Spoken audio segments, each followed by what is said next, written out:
Hello everyone, once again welcome back to my channel. Today I'll be showing you a lesson plan on quick multiplication of a 3-digit number by 5, 9, 11, 19, 25, 49 and 99 etc. Now let me tell you that this lesson plan is part 2. Alright, and part 1 of this lesson plan has already been uploaded the previous day. So those of you who have not watched my previous video related to this topic, please visit my channel to watch the particular video. I have also given the link in the description box. Please check out and watch that video as well so that you understand the flow and the link of the two lesson plans. Okay, so without any further delay, let me get started with part 2. Now, to begin with, I must say that the lesson plan has 3 segments, that is introduction, procedure and closure. Introduction should not be more than 5 to 7 minutes. Keep that in mind. Okay, so to begin with, the teacher divides the class into 5 groups. The teacher assigns the following multiplication sums to each group. Group 1, 295 multiplied by 99. Group 2, 384 multiplied by 9. Group 3, 241 multiplied by 5. Group 4, 415 multiplied by 25. Group 5, 870 multiplied by 19. Once all the sums are solved, the teacher elicits answers from them and records the responses on the board. The teacher makes corrections if required.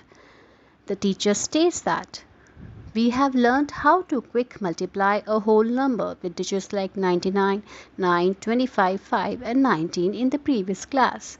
Today we shall learn about quick multiplication with one more digit, that is 11. Alright, so this is how the teacher introduces the this is how the teacher recalls the topic that was learnt in the previous class.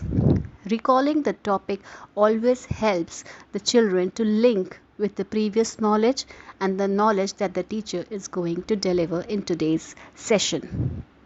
Okay, so introduction always gears up the children for the rest of the lesson to follow. Next comes the procedure. Keep in mind that procedure should not exceed more than 30 minutes. It should vary from 25 to 30 minutes. Okay. Now, the teacher continues to write the next sum on the board. 1325 multiplied by 11. The teacher explains the following steps along with the diagram that you can see on the screen. What are the steps? Add 2 consecutive digits of 1325. Okay, then put them between 1 and 5.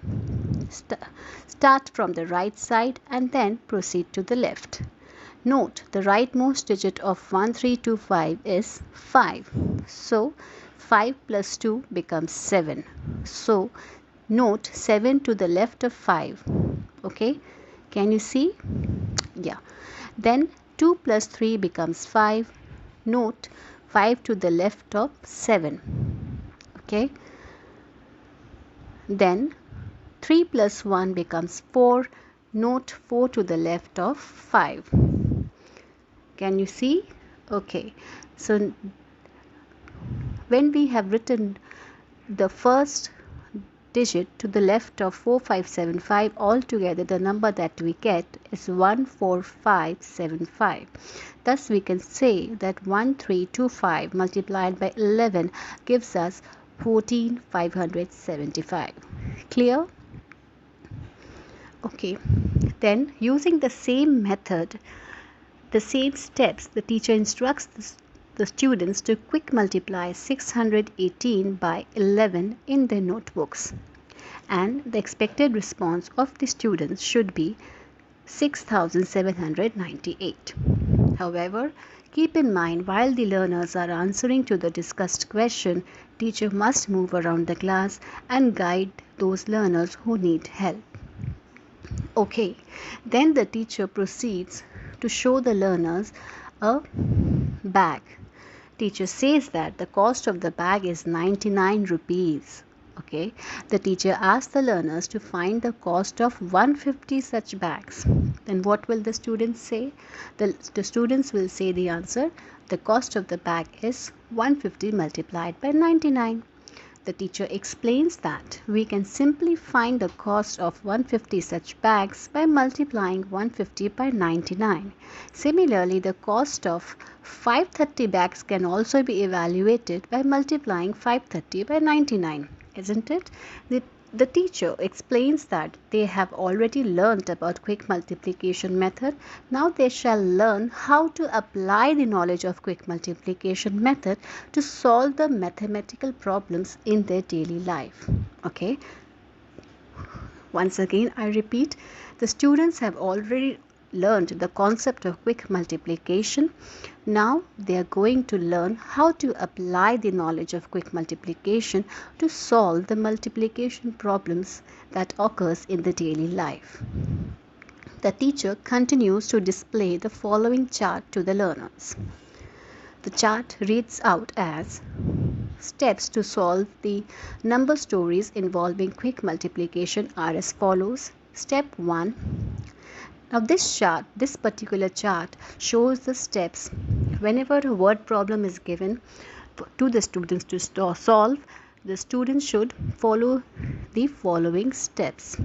Step number 1 says that read and understand the word problems. Step number 2, identify and underline the important facts. Step 3, underline the keywords that denote multiplication. Okay, and then step 4, solve the word problems using the quick multiplication.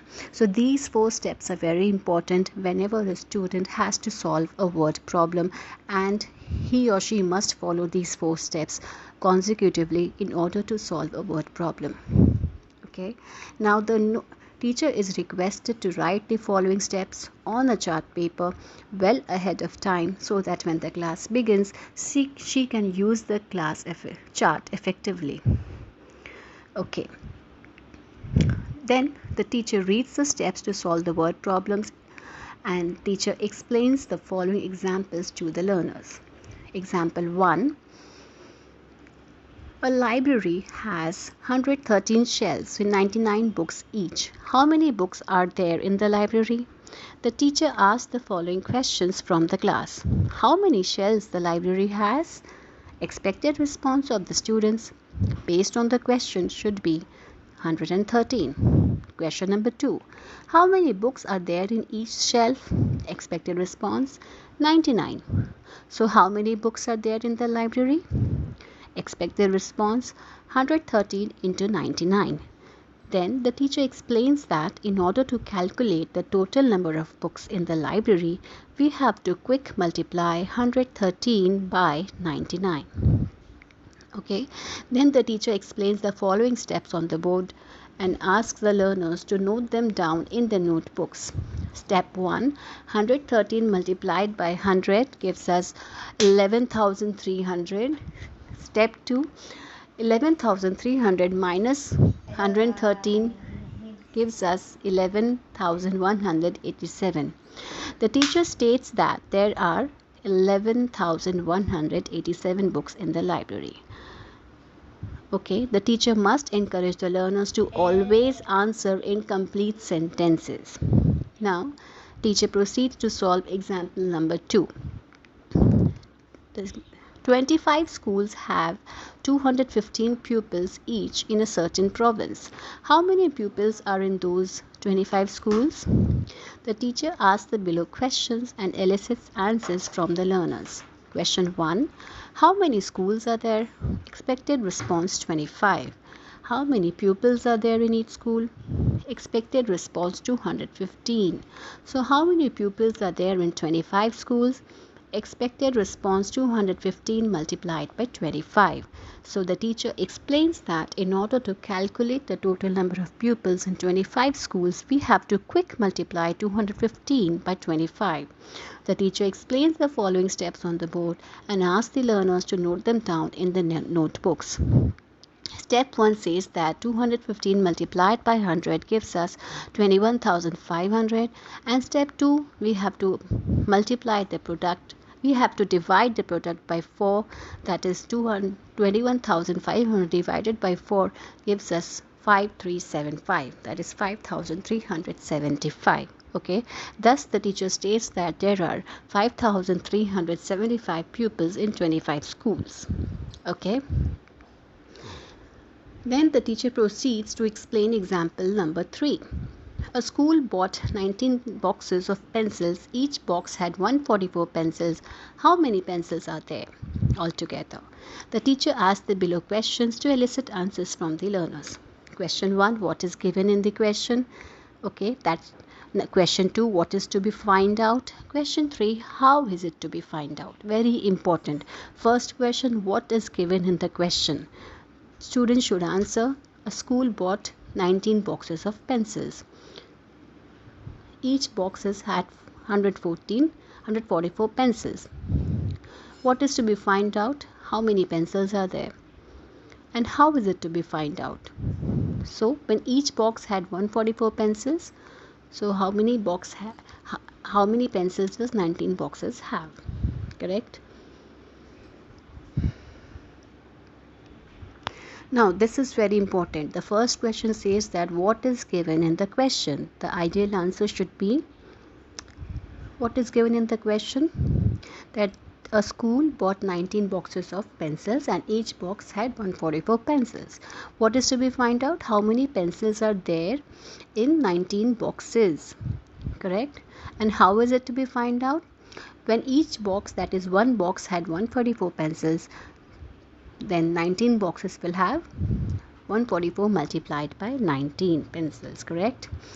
So then the teacher discusses the steps with the learners and instructs them to solve the sum in the notebooks. While the students are solving, the teacher moves around the class and guides them who need help.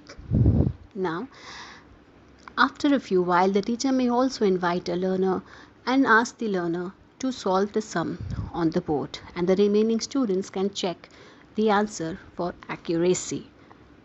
The expected response should be 144 multiplied by 2 gives us 288, then 288 multiplied by 10 gives us 2880, and then 2880 minus 144 gives us 2736.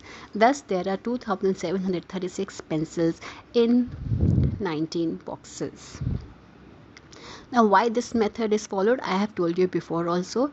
Whenever we have to multiply a number by 19, the quick multiplication method is that first we multiply the number by 2, then by 10, so that we get the product, that is multiplied by 20, and then we subtract the original number from the product, because 20 minus 1 is 19. So when we subtract the original number, we get the final answer. Okay, so use this method to find out the multiplication in an easier and quicker manner. Next, the teacher continues with an activity, a very interesting activity.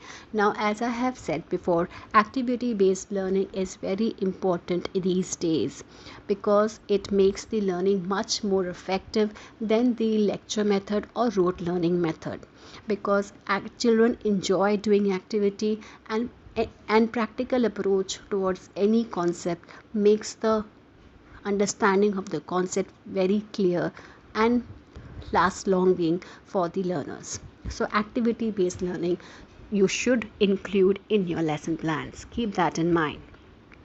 So the teacher continues with an activity. The teacher divides the class into 4 groups. The teacher keeps 4 chits of paper in a bowl. The teacher gives the following instructions to each group. The first instruction says that one representative from each group will pick up a chit from the bowl and read out the question to the respective group members. Then each group will solve the question collectively and present it to the class. The questions written on each sheet of paper are as follows. Keep a note that one question should be written on each chit. Okay, questions like, you can make your own questions, viewers. That is your choice. I can give you 4 examples here. Example 1. There are 150 boxes of oranges, each weighing 99 kg. Quick multiply to find the total weight. Why should we have fruits? Then question 2. A container weighs 500 grams. What is the weight of 19 such containers? Name the three modes of transport. Question 3. There are 135 learners, each weighing 49 kg in a class. Quick multiply to find their total mass. What kind of food should we eat to maintain a balanced and healthy diet? In question 4, there are 11 schools, each has 455 pupils. Quick multiply to find the total number of pupils in the schools. Why should we read books? Now, if you would have noticed, viewers, the second part of each question is also related with social science, correct? It is very important. You should always try to link your maths subject with any other subject like English, history, social science, etc.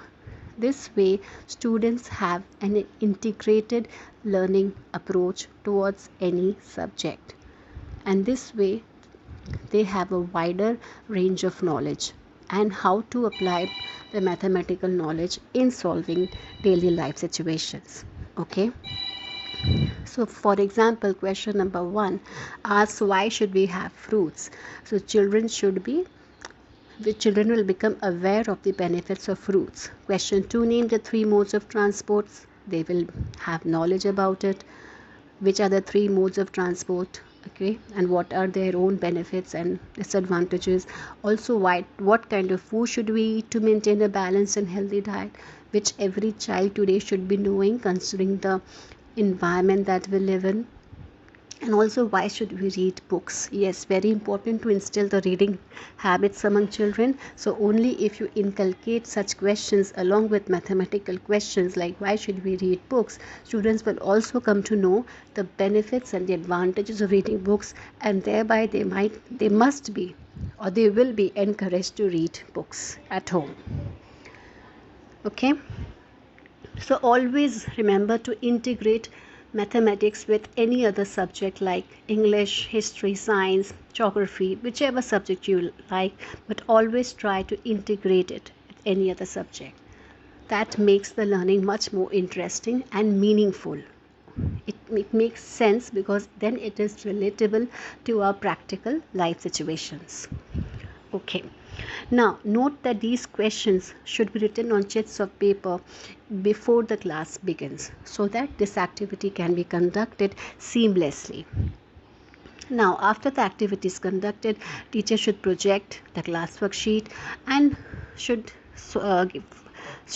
give few sums to the students to solve, and while the students are solving, teacher should move around the class and guide the learners who need help. Teacher should also discuss the answers and clarify doubts of the learners if any. The questions which have to be given in the class worksheet can be something like this, as you can see on the screen.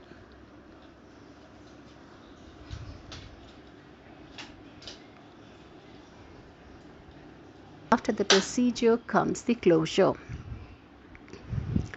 Teacher may write the following question on the board and randomly select a learner to solve it. Question says, we are 5 in our group. Each of us has 520 rupees. How much money do we have? Okay, let the students discuss in groups and come up with the answers. It is very important to elicit the answers in the closure so that you come to know that whatever you have taught, how much has been understood by the students.